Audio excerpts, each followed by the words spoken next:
Hi, welcome to my YouTube channel. In this video, I will show you how you could remotely access your PS5 or PS4 on your Windows laptop or computer.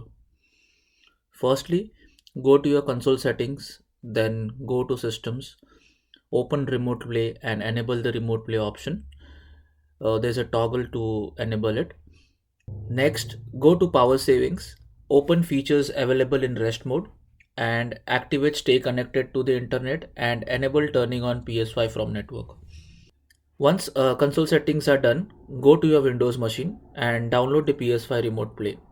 So in order to connect your PS5 or PS4 console to your Windows machine, you should always make sure your PS5 or PS4 is in the rest mode. If your console is turned off, then you cannot connect your PS5 or PS4 to a Windows machine remotely. So now start your PS Remote Play app and log in with your PS5 or PS4 credentials.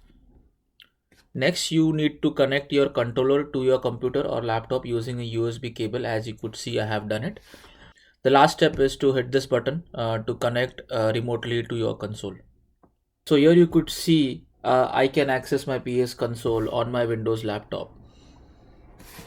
If you like this video, please like, comment and subscribe. Thank you so much.